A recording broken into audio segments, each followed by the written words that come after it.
No vídeo de hoje nós vamos ver a autoridade da Bíblia e das tradições na história do cristianismo, dos séculos 17 até os dias atuais.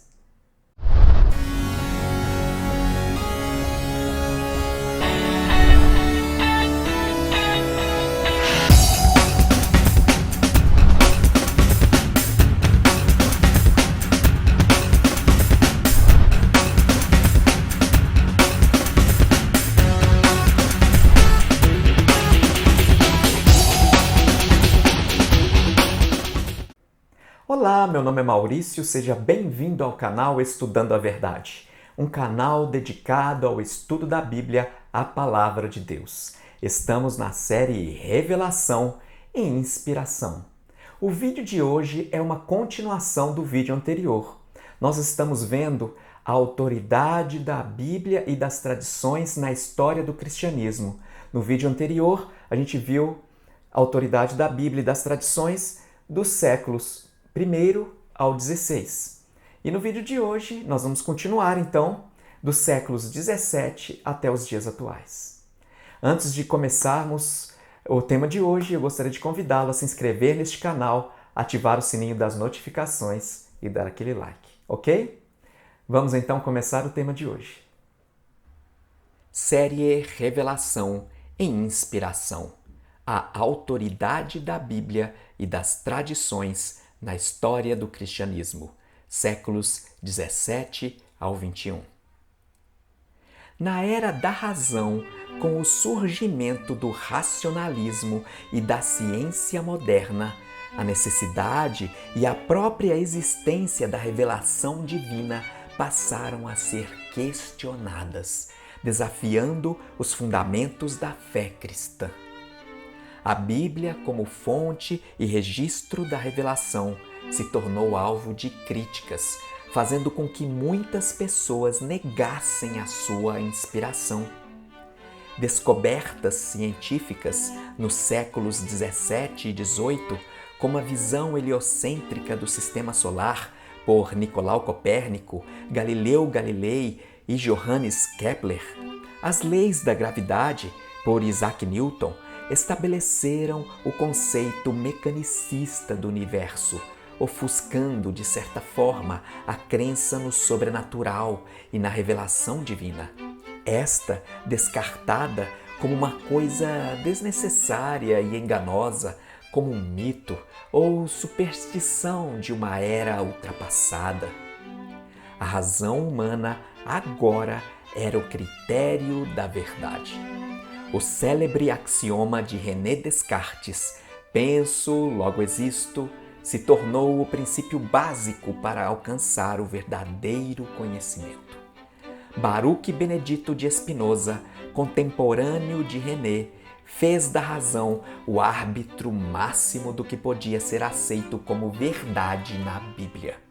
Assim surgiu a crítica bíblica moderna, aplicando ao estudo das Escrituras uma abordagem racionalista e uma visão reducionista do papel da revelação divina. O francês Richard Simon publicou em 1678 a primeira obra moderna completa de crítica bíblica. Por isso, Simon recebeu a designação de pai da crítica bíblica. Na Inglaterra do século XVII surgiram os deístas. Estes ensinavam que a razão era suficiente para a religião natural e que o verdadeiro cristianismo era apenas uma religião da razão. Os deístas não acreditavam nos eventos sobrenaturais descritos na Bíblia, como a ressurreição dos mortos, por exemplo. Não criam em anjos ou mesmo na Trindade. Para os deístas, tudo isso não fazia parte da fé cristã original, sendo acrescidos num período posterior ao seu surgimento. Na era do Iluminismo, durante o século XVIII, os deístas da Inglaterra influenciaram vários pensadores em outros países, como Voltaire, que, embora não negasse a existência de Deus, era contrário a qualquer religião revelada. Na segunda metade do século, surgiu na Alemanha a alta crítica, que apresentava conhecidos argumentos deístas contra uma revelação sobrenatural. Desde então, uma enxurrada de literatura sobre o assunto tem desafiado a fé dos cristãos. A teologia liberal do século XIX depositava absoluta confiança no progresso humano, ao mesmo tempo em que se posicionava de maneira crítica ao dogmatismo e ao chamado bibliolatria. De acordo com essa teologia, a Bíblia não é a palavra de Deus, ela apenas contém as palavras de Deus. É um conjunto de livros que registram as experiências de seus personagens e autores com Jesus Cristo, mas não é tanto uma revelação divina. Com as publicações de Charles Darwin sobre a evolução biológica das espécies, muitas pessoas perderam a sua confiança na veracidade dos relatos bíblicos de Gênesis. Consequentemente, todo o restante da Bíblia também passou a ser olhado com desconfiança.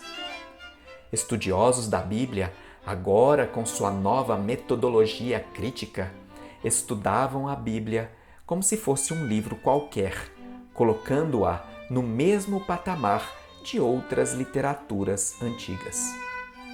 Para se ajustarem à nova teologia, os conceitos de revelação e inspiração foram remodelados. Ernest Troeltski propôs que nenhuma revelação divina pode ser considerada absoluta, devido à relatividade histórica dos acontecimentos. E todos os fatos bíblicos devem ser avaliados de acordo com o princípio da analogia. Os fatos narrados na Bíblia só podem ser considerados verdadeiros se forem análogos a acontecimentos do presente. Ou seja, se hoje ocorrer uma ressurreição de alguém que morreu, então podemos considerar como acontecimentos reais as ressurreições narradas na Bíblia. O método crítico histórico ainda hoje é usado por muitos teólogos para o estudo da Bíblia e sua interpretação. Embora concedam à revelação um lugar central em sua teologia, esses teólogos ainda assim consideram a Bíblia apenas um testemunho falível dessa revelação. Entretanto, numa busca por renovação na compreensão da revelação e inspiração, eruditos de diferentes denominações religiosas cristãs recorreram à própria Bíblia para estabelecer os conceitos sobre esse tema. Teólogos evangélicos do século XX passaram a sustentar a inspiração plena e verbal e a inerrância da Bíblia. No Concílio Vaticano II, em 18 de novembro de 1965, a Igreja Católica aprovou a Constituição Dogmática Dei Verbum, que abordava o tema da revelação divina sob dois pontos de vista: a revelação em si mesma e a sua transmissão. Com essa Constituição, a Igreja defendeu a mesma postura que ela havia adotado no Concílio de Trento, no século XVI, de que tanto a Escritura como a tradição devem ser aceitas e honradas com o mesmo sentimento de devoção e reverência. Atualmente, no meio evangélico, o que se pode observar é que muitos protestantes, até mesmo eruditos, estão migrando para a posição católica, imprimindo ênfase ao consenso e à autoridade da tradição cristã.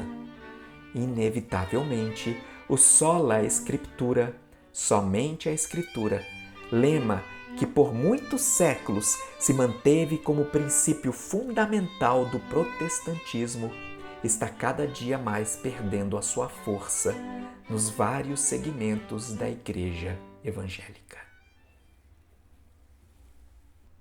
A Reforma Protestante surgiu no século XVI de um forte apelo para que todos os cristãos retornassem aos ensinamentos originais da Bíblia, que deixassem de lado, rejeitassem todas as tradições religiosas que entravam em contradição com os ensinamentos da Palavra de Deus. O lema do protestantismo era sola scriptura, somente a Escritura. A Reforma Protestante elevou a Bíblia à posição de máxima autoridade em questões de fé e doutrina. Mas, infelizmente, o que podemos observar hoje no mundo protestante é que muitas igrejas evangélicas estão adotando tradições humanas em lugar dos ensinamentos da Bíblia. Estão adotando mandamentos de homens em lugar do mandamento de Deus claramente exposto na Bíblia. O meu apelo para você que é protestante e está assistindo esse vídeo é que você se mantenha fiel ao lema do protestantismo, sola scriptura, somente a Bíblia. Não aceite nenhum ensinamento de seu líder religioso, de seu pastor, de sua igreja que esteja em contradição com a Bíblia. Não aceite nenhum ensinamento que não possa ser apoiado num assim diz o Senhor, que não possa ser defendido pela Bíblia. Esse é o meu apelo para você hoje. Gostaria mais uma vez de te convidar a se inscrever neste canal, ativar o sininho das notificações e dar aquele like. Nos vemos no próximo vídeo. Um abraço, Jesus te abençoe. Tchau.